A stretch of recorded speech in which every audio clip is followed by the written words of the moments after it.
As always, I'm gonna go through these prepared comments that are pulled from the channel. But if you have questions that you would like to add as follow-ups or as an additional question, on really anything, feel free to do so. And I will probably pull some of those as I go through this as well. All right, so this one is from Top Breach 2025. For Perligo Ponders, Blurryface has always existed. See Blasphemy from No Fun Intended, and Taxicab from Self-Titled, and Anathema from Regional Best. He represents, at his core, rebellion against the love of Christ. Your mind will take a stand, I sing of greater love. This is made obvious by the symbols that Tyler has on his arms. The ones referenced in Doubt, the marks on my skin, I suppose. These symbols are used on his Instagram profile description as well, indeed. The second one, 0, corresponds to Your Mind Will Take a Stand against greater love. The empty set symbol was developed by the Nicholas Bourbaki group, and the band began using it in the album Blurryface. My point is that the empty set symbol represents Blurryface, who represents rebellion against God. I'm curious about your thoughts, as you often discuss the lore aspect, but omit the spiritual significance of the lore. Yeah, so this is an interesting way of looking at it, for sure. Blurryface has always existed, yes, in a sense he always has, I think. I think in terms of the broader story of 21 Pilots as a whole, yes, Blurryface has always existed. Because in a lot of ways you can kind of see Dima having existed from Self-Titled onwards. But then there's also a sense in the narrative that I think Blurryface, was kind of born out of Clancy wrestling, or Tyler wrestling with himself, like splitting into two, Clancy and Blurryface. They are one and the same, as we saw and confirmed in City Walls, but they are two different figures. This sort of obviously touches on Clear, and someone else, it might have been Nazarite Media, but don't quote me on that, talking about the significance of Clear in the two faces, and how, the Clear face is the one that clearly discusses struggles with faith, doubt, things like that, but very much has that as an upfront aspect of the music. And then the Blurryface is the one that kind of masks all of that. And that's sort of a theme that we got in Downstairs, this idea of hiding what you believe downstairs, masking it. So yes, I do agree that Blurryface has kind of always existed. I also agree that there is a spiritual significance to the lore. I think it's not necessary that everyone who engages with the lore needs to have a spiritual understanding or a Christian understanding to come into the lore, right? I think it's that, and the music are written in such a way that you can really engage with it even without that, but there definitely is that all throughout. We know this has been confirmed time and again by Tyler and Josh, because they are both Christians, and they've both talked about how that plays an important role in their writing. So of course there are spiritual themes and spiritual significance to the lore. And I think a lot of people have been saying something which I think became somewhat more evident at the end of City Walls, but was certainly a prevalent theory even before then, that the Torchbearer represents a Christ-like figure or the Holy Spirit or something like that. And that's a kind of guiding force for Tyler, or for Clancy more specifically, as he goes through. I think the most interesting part here is the idea that the empty set symbol was developed by the Nicholas Bourbaki group and represents Blurryface, who represents rebellion against God. And the idea, I guess, from this comment, what they're saying is that Blurryface is empty or devoid of faith, I assume, is the point. So anyway, interesting comment. I think there is some validity to it. This is a bit of a long comment. It's a bit small, so hopefully you can read it okay on your screens. I'm not going to read through the full thing, because it's quite long, but I'll kind of skim through and touch on a couple different parts. But you're totally correct about the new ending. So this was presumably from before City Walls, from what I remember, but not long before it. A little more simple. Clancy might revolt against Nico from within. Clancy is the exception. They can always find him because they can literally seize the living, undecaying body, to see through his eyes and ascertain his whereabouts. The exceptionalness of Clancy might be a factor in the story. I think it was. When Clancy ascends to the tower and uses the antlers, almost like he's forcing his chi forth to slam at least all of the wind, if not the very lives of some of the bishops, out of them so definitively that their bonds with the newly dead Glorious Gone are immediately severed. Is he wielding the antlers like magic wands, like twin focal points is he directing his own personal power through, or do they amplify it? I wonder because the bishops obviously must have discovered the secret of this necromancy in some trippy way. The zombie infantry reanimation deal, I don't know if they use antlers to do that. I'm going to go watch the video, blah, blah, blah. All right, so the main thing I think that is interesting is this idea of Clancy being an exception and Clancy taking down Nico from within. Because it's interesting to see this comment coming out before City Walls, but what we got in the ending was sort of that, right? We saw Clancy take down Nico from within in the sense that he is Nico, and to ever defeat him, he will have to take him down from within. He will have to kind of overcome something himself, right? It isn't just about destroying Nico, it's also destroying the tendency within him to become Nico. So I think that much is true. The way he's describing it here might not be exactly, the way he was thinking of it here might not be exactly how we actually saw it played out, but I think the idea behind it is true. And I think that's also kind of where overtake your former self ties in a certain sense. There's a lot of meanings that phrase can have, but I think also, overpower your former self in a sense. If you're, both racing, you overtake and defeat and beat your former self. And become something better than that, as well as the sense of, the time loop theory and past Clancy's overtaking future Clancy's so they can learn from each other and so on. I don't know that I had much more to say about this particular comment. If you have thoughts, feel free to add them. But I think the main thing there was just interesting to see how he was sort of along the right lines in terms of how we would see the ending play out in some ways. Once Breach comes out and the tour is over, do you think they will do a big documentary on how the lore came together, from the writing to the planning, everything? I think that'd be sick. To say I think this will happen is a strong way of putting it. To say I hope this will happen, absolutely. 100%. I would love for this to happen. And it's not an impossibility. I don't know that it'll be soon unless, it's something where they kind of hire Mark to do it as they all take a break. But, because it seems like Mark's going to continue working even while they're on hiatus. But so they might hire him to do a documentary, put all this footage together, because I'm sure he kind of has the vast majority of it, if not all of it. I don't know. I can say for 100% certainty that they will. If it did happen, I would imagine it being something like this sort of documentary that we got during the Scaled and Icy theatrical release. The Scaled and Icy live stream experience theatrical release, right? So they played the live stream, but then they interspersed it with these behind the scenes moments from the making of that. And I think it would be really cool to have something like that, even if it's just, 2 hours long. Not like a huge long documentary series, but a 2 hour long kind of summary of Blurryface onwards, or whenever he really sat down and started writing the lore and so on, when they started having these meetings. I think there's a danger. I think there's a sense in which they wouldn't want to do that so fully that they revealed what they were going for in the lore. Because there's definitely a sense in which Tyler has said time and again that, he has an interpretation, obviously, of the lore and the story that he's telling, but he's also very much interested in letting fans and the people who follow the story have their own interpretations or tie in their own meaning to different things that are happening. And so I think to have every single detail explicitly explained in the lore wouldn't actually be a good thing. It would kind of defeat the purpose. So I don't think they're going to do that. And I certainly hope that they wouldn't do that, but I'd be very surprised if they did. But I would be excited to see some kind of documentary, even if it wasn't about like writing the lore, but behind the scenes of drawing the storyboards for the music videos and discussing the plans for all of that.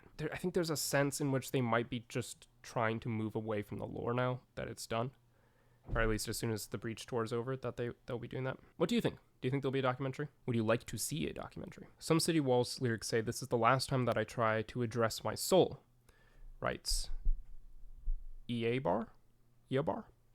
Not sure if that's one sentence, but if it is he addressing Blurryface? Have soul divided? I'm quite confused. Good question. Gonna just pull out the lyrical booklet here, so we have the official lyrics, and just confirm exactly what he's saying. Let's see. He writes, okay, so this is the outro, essentially, right? Entertain my faith, this is the last time that I try. Address my soul, entertain my faith, this is the last time that I try. So just to confirm, in the booklet, there is a period after this is the last time that I try. So that sentence ends, and then a new one is address my soul, comma, entertain my faith, comma, this is the last time that I try. I think it's not fully clear what that line is talking about. I've actually for a while, and by a while I mean ever since I discovered them essentially and discovered the song Holding On To You, I have struggled to fully and completely understand the phrase entertain my faith. I think some people certainly have very definite explanations for that. It's always struck me as a line like kitchen sink, or the concept like kitchen sink. This idea of what it means to entertain my faith, right? Is that because there's a sense in which entertainment could be something that's fake, you're just putting on a show for his faith or to encourage his faith, or is it saying like, I have faith, let me grow in it? Always a little confused by that one. And I think address my soul kind of continues that. So I'm not sure that I can unfortunately fully explain or say this is definitely what that line's talking about. I don't dislike your idea that it's, and certainly in a lore relation, addressing Blurryface, half soul divided. The first thing that I think of is the song Heavy Dirty Soul, which obviously has ties to City Walls. And the chorus, can you save my heavy dirty soul? And then we have address my soul. And there could also just be a sense in which it's like a pleading, right? My soul, my inner being, in a sense, feels ignored right now. I feel alone and lost as I face my demons. So address my soul, speak to me. So that's kind of how I see it right now, but it's a confusing line. This one's kind of interesting. Genbon writes a few things. Why the posthumous focus on Restro?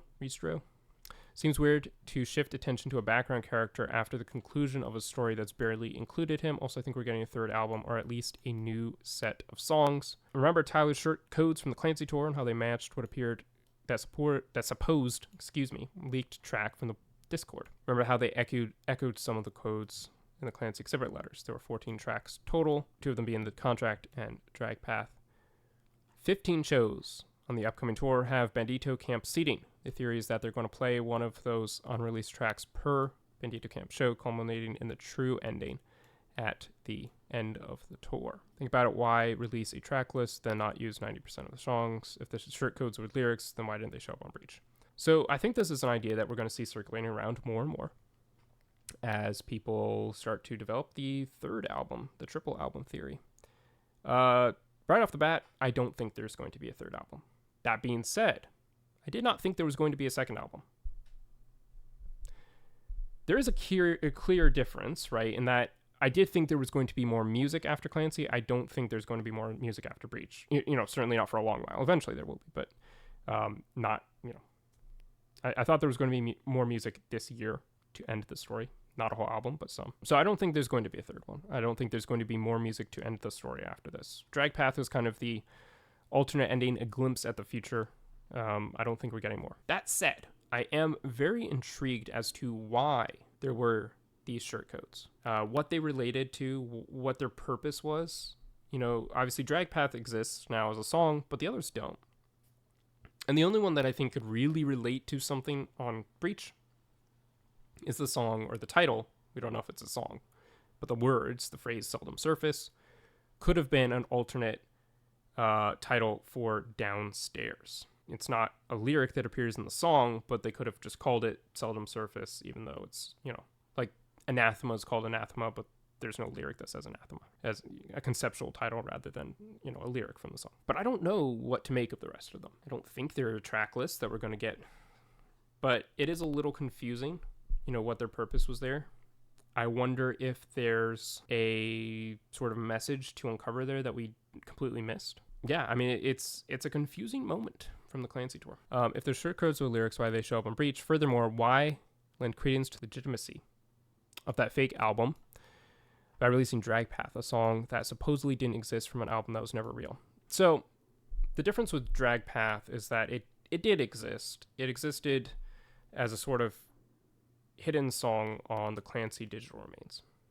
So that one, I'm not surprised that we got. Like, If they had released No Kin as a bonus track or Seldom Surface as a bonus track, then yeah, it would be a little weird that they would do that, nothing else. Drag Path, we've already seen. We saw the lyrics for it. It was assumed without any doubt that it was going to be on Breach, and everyone was shocked that it wasn't on the track list when that track list was revealed. There was much more of an expectation of that song even before the Clancy tour started. And that was part of what led credence to the idea that there was going to be another album after Clancy. I get what you're saying, but Drag Path is a bit of an exception. There's no way Tyler would reopen the Pandora's box of Drag Path. I have no plan for it. There's a real ending out there. We either haven't found it yet or it hasn't been revealed to us. Other details that feed into this theory is a lyric off of City Walls. My promises are in pencil, but my loyalty's in pen. This is a compelling point. It's an interesting lyric, and it did also instantly make me think of this next bit. Tyler wrote the track list for Breach in pencil. Also, the Breach shows are almost exclusively at amphitheaters, with the Bandito camp the farthest away. I think the stage will represent the towers, and crowd are the people fighting on the ground, so each show will conclude with us in Nico's room, eventually leading to us getting the Drag Path ending at the end of tour. I think parts of that definitely are more likely than others. Certainly that last paragraph about, the tour itself and the Bandito camp and the role that will play in Drag Path, I think there's a non-zero chance of that happening. But unfortunately, I don't think there's going to be a third album. Unfortunately or fortunately. I do think that this was a very good ending, so I'm not sure I'd be hesitant to be excited for a different ending, right? I'd be intrigued to see what it is, but I would also, I doubt that they could top the ending that they just did. Yeah, I don't know. It feels weird to me that they would then go and make another ending, right? Ion, he's commented a lot actually in these Perligo Ponder episodes. What do you suppose the symbolism is from the Banditos becoming bishops? I also have a theory that every cycle attempts to make the Torchbearer a bishop. Nico always offers, and Torchbearer always says no, thus the Nico and the Niners can never truly be fulfilled. Right. And my reasoning is stemmed from the Bible. Satan tempts Jesus and wants him to join the world, but Jesus says no. Even though the Torchbearer isn't for sure Demon Jesus. That's a phrase, Demon Jesus. I think these two are related. The idea here, that his potential explanation I think is interesting, but I think even more interesting is this question. Because I had that the second the video ended. What is the symbolism of the Banditos becoming bishops? My theory certainly was that Clancy was each of the bishops. Each of the bishops represented a failed attempt for Clancy to escape. But no, they're Banditos. Which I think further, in a sense, could reiterate or reinforce the idea that this is all a dream. The Banditos are projections of his subconscious. Because all the bishops are supposed to represent different insecurities of Clancy or Tyler. They're related to the different songs off of Blurryface, and they each represent some concept. So the idea of them being Banditos, but also Clancy's insecurities, is an interesting one. And I think it has strong implications about who the Banditos are in the story, and then who all the characters are in the story. I think in a sense, they're all kind of parts of Tyler that he's created and filled the world with. And so it's sort of like a dream, but a controlled dream, maybe a nightmare. I mean, what do you think? Because this is something that I've been kind of struggling to understand. What do you think the implication is of the Banditos becoming bishops? What does that mean? Why are the bishops Banditos when they're also insecurities? If the antlers are evil, does that make Ned an evil temptation? If the antlers are evil, as I believe, if the power of seizing and the power of psychokinesis is in and of itself a sort of dark, sinister, evil power, does that make Ned an evil tempter? I don't think it does. My theory is that, and I explored this, I think, in my final theory, that Keon's gives Ned the power of psychokinesis. We see that they meet up in the Ned Cozy Fireplace clues. We know that they've talked. So the theory is Keon's gives Ned this power of psychokinesis, instructs him to give it to Clancy.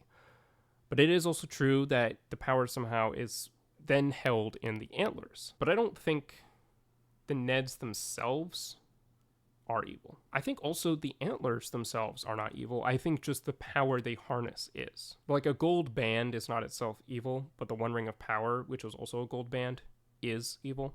But that's because of the power with which it was infused by the Dark Lord Sauron.